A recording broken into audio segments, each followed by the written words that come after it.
예, 안녕하세요. 탑팀 제약과 박정호 원장입니다. 오늘은 여러분한테 외상가염, 특히 테니스 엘보 환자에 있어서 어떻게 치료를 하는지, 그리고 치료의 종류는 무엇이 있고 또 어떤 치료를 해야 되는지 하나 설명드리려고 하는데, 특히 외상가염 환자들 중에 팔꿈치 힘줄에 석회가 끼는 환자들이 있어요. 이런 환자들의 경우에 비수술적으로 수술을 하지 않고 좋아질 수 있는 방법이 뭐가 있는지에서 케이스까지 제가 사진까지 하나하나 좀 들어서 설명드리려고 합니다. 이 사진은 제가 직접 환자 치료했던 사진이고요. 여기 보면 날짜 25년 9월 달에 봤던 환자라는 사진까지 다 들어가 있습니다. 오른쪽 엑스레이 사진을 보시면 이 빨간 사각형 안에 보시면 CA라고 써있는 희끗희끗하게 보이는 희미하게 보이는 이것이 석회 사진이고요. L2라고 써있는 이 부위는 레터럴 에피콘달라이티스, 즉 외상가염 부분이 되겠고, 그 다음에 RH라고 써있는 부분은 라디알 헤드, 요골의 머리에 해당하는 부분입니다.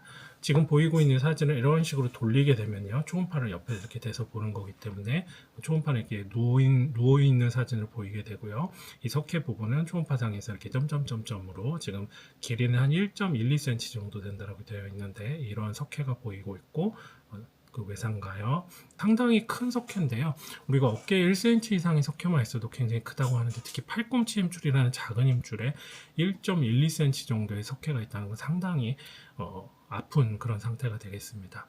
이 정도 상태가 되면은요, 이게 밤에 폭발적으로 염증이 일어나면서 엄청 아프거든요. 부글부글 우리가 끓는다고 해요. 그래서 우리가 테니스 엘보, 단순 테니스 엘보의 통증이 한 6에서 7 정도 통증이라면, 이거는 거의 뭐 10에 가까운 정말 마약성 진통제를 요하는 정도의 아주 심한 통증을 일으키게 됩니다. 그래서 이 환자를 다른 병원에서 갔더니 당장 수술을 처리해야 된다라고 그렇게 제안을 받았는데, 환자분은 비수술적인 치료를 좀 하고 싶다, 사정상 수술을 받을 수 있는 환경이 안 돼서 비수술적으로 치료를 할 수 있다는 이야기를 듣고 저희 병원을 찾아오셨고, 지금 처음에 보였던 사진을 반복해서 보여드렸고, 이제 두 번째 사진 아래를 보시면 지금 이렇게 하얗게 창같이 보이는 것이 이렇게 바늘이 꽂혀져 있는 겁니다.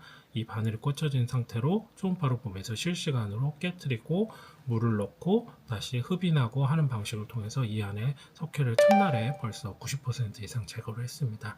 한번 눈으로 확인을 해보시면요, 마지막에는 엑스레이 사진이 보이시는데요, 좀 빨갛게 사각형 안에 있었던 석회가 2주 후에 사진을 확인했을 때 바로 흡입만으로도 이렇게 90% 이상 해결되었고, 다시 2주 후에 한 번 더 시술을 하고 2회 후에 3회째 엑스레이 촬영했을 때는 이제 거의 다 사라진 소견이 보였습니다. 환자는 밤에 잠도 이루기 힘들 정도로 일상생활이 힘들었던 환자였는데, 잠도 잘 주무시고 자기가 언제 아팠는지 그때가 기억이 안 날 정도로 편안하다고 말씀하셨습니다. 하지만 중요한 점은 이 찢어진 힘줄에 염증이 생겨서 누적돼서 석회가 생긴 것이기 때문에, 이 석회가 사라지고 염증이 사라지면 통증은 사라지지만 이 찢어진 상태는, 파열의 상태는 그대로 남아있기 때문에 이 파열도 향후에 재생치료를 통해서 잘 치료해야 된다고 설명드렸고, 환자분은 끝까지 치료를 잘 마치시고 꾸준히 하시고 지금은 회복된 상태입니다. 중요한 점은, 환자분들은 이 석회만 제거되면 끝난 거라고 보통 생각하시고 병원에 안 오는 분들도 있는데요. 중요한 점은, 우리가 예를 들어 석회가 있으면 수술이라고 쳤을 때 들어가서 절개하고 그 석회 부분을 제거를 하고 나오지 않겠습니까? 그런 다음에 절개한 상처를 그대로 두고 나오는 의사는 없겠죠.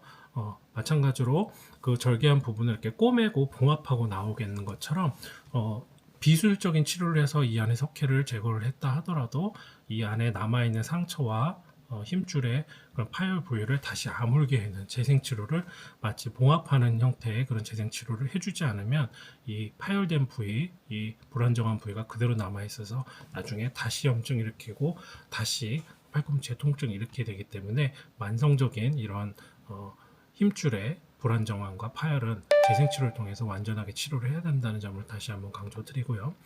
근데 이 치료가 쉽지가 않아요. 보시다시피 이거는 제가 예전에 강의했던 영상인데, 제가 직접 엑스레이 초음파랑 이 초음파 주사를 하는 시술의 장면을 잡았는데, 이렇게 힘줄, 인대, 캡슐, 그 다음에 팔꿈치, 관절, 그 다음에 외상과 뼈 이런 모든 것들을 완벽하게 이해하고 많은 경험을 통해서 숙련된 노하우를 통해서 초음파를 보면서 실시간으로 니들로 이 주사바늘로 그걸 깨고 물을 집어넣고 흡인하면서 한다는 것이 엄청난 숙련도와 노하우와 경험을 좀 필요로 합니다. 특히 일반적인 그냥 외상가염 주사 치료는 쉽게 할 수 있을지 몰라도 특히 이렇게 석회를 제거하는 시술은 아주 전문가의 숙련도가 필요로 한 그런 시술이 되겠습니다. 그래서 지금 보시다시피 테니스 엘보이드 부위에도 벌써 이 한 면에만 해도 4개의 여러 가지 힘줄이 있는데 그 중에서 어떤 힘줄에 문제가 있는지를 찾아서 제거해야 되는 것이고요. 지금 이제 보면 지금 영상에 보시면 오른쪽 위에 지금 영상이 틀어지고 있죠. 바늘이 이렇게 움직여서 진입을 하고 있고요. 바늘이 들어가는 게 눈에 보이실 겁니다. 네, 그리고 지금 주사가 들어가고 있는 장면이 확인이 되고요. 네, 그리고 나서 이 안에 찢어졌던 부위가 벌어지는 것이 눈으로 확인되실 겁니다. 네, 그 다음에 이분은 이 외상과 부위뿐만 아니라 이 팔꿈치 주변에 인대 또한 같이 찢어져 있어서 이 인대까지 같이 치료를 해주는 겁니다. 대부분의 병원에서 이 외상과만 치료하는 경우가 많은데요. 지금 그림 보시다시피 이 아래쪽에 LUCL이라는 그 엘보 조인트를 싸고 있는 캡슐까지 찢어지는 경우들이 많아서 그 부분에 대한 치료를 해드린 거고요. 그래서 지금 LUCL이라는 인대 손상에 대해서는 제가 뒷부분에 좀 설명드리도록 하겠습니다. 그래서 제가 꽤 오래전에 그 의학 채널 비욘드에서 테니스 엘보나 이 팔꿈치 치료가 그냥 똑같은 환자를 똑같이 치료하는 것이 아니라 환자의 상태와 위치에 따라서 그 병변의 종류에 따라서 전부 다 치료 방법이 달라져야 된다고 소개한 적이 있습니다. 특히 지금 제가 아까 위에서 보여드렸었는데 환자한테 2군데 주사를 놓고 나왔잖아요. 그래서 한 부위는 이 ECRB라고 써있는 이 짧은 노쪽 손목 편근이라는 근육 힘줄에다 놓고 나온 거고요. 두 번째 인젝션 했던 데는 주사했던 데는 LUCL이라는 이 가쪽, 작쪽, 곁 인대라고 하는 팔꿈치를 둘러싸고 있는 인대 2군데를 치료하고 나온 거거든요. 그래서 특히 이렇게 어디를 치료를 해야 되는지 또 어디가 다치는지에 따라서 약물도 달라져야 되고 그 다음에 치료 방법도 달라져야 되고 주사 부위도 달라져야 된다는 겁니다. 특히 의사들이 이 테니스 엘보라는 ECRB에 대한 치료만 하고 특히 LUCL 부위를 놓치는 경우가 상당히 많습니다. 촉진도 안 되고 진찰도 안 되고 치료도 안 되는 부위로 유명한데요. 이 부위에 대한 치료를 꼭 빠뜨리지 않고 확인을 하고 문제가 있을 경우에 같이 치료해 주지 않으면 아무리 팔꿈치를 치료해도 낫지 않는 그런 결과를 초래할 수 있기 때문에 이 부위 인대에 대한 그런 관심과 촉진과 그런 진단을 의사들도 게을리해서는 안 될 것 같습니다.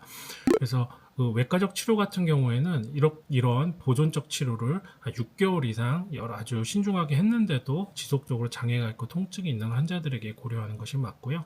힘줄 부위는 알려진 대로 세포도 적고 낮은 혈관 불포, 힘줄 재생이 잘 안 이루어지는 부위이기 때문에 그 주변에 어떤 흉터 조직을 잘 발달하여 추가 손상에 더 취약하게 되므로 이 부분에 대해 신중한 치료 약제를 고르고 치료 방법을 고르고 그리고 치료 부위에 대한 정확한 평가가 필요하다는 점. 그래서 테니스 엘보 부위는 그냥 감으로 치료하는 것이 아니라 똑같이 치료하는 것이 아니라 필요에 따라 스테로이드, 리도케인, 자가혈, 혈소판 풍부 혈장, 보톡스, 아까 보셨던 이제 석회 같은 경우에는 석회 흡인 재건술 같은 이런 체계적인 판단과 접근과 정확한 환자 맞춤형 치료를 해야 되는 시대라고 말씀드리고 그렇게 6개월을 했는데도 호전이 안 되는 경우에 수술을 고려하는 것이고 그것이 환자에게 가장 좋은 옵션이 될 거라고 저희는 그 비수술적 치료를 더 강조하는 그런 치료를 하고 있습니다. 자, 이렇게 탑팀 재활학과는 여러분에게 비수술적인 치료를 주로 안내하고 있고요.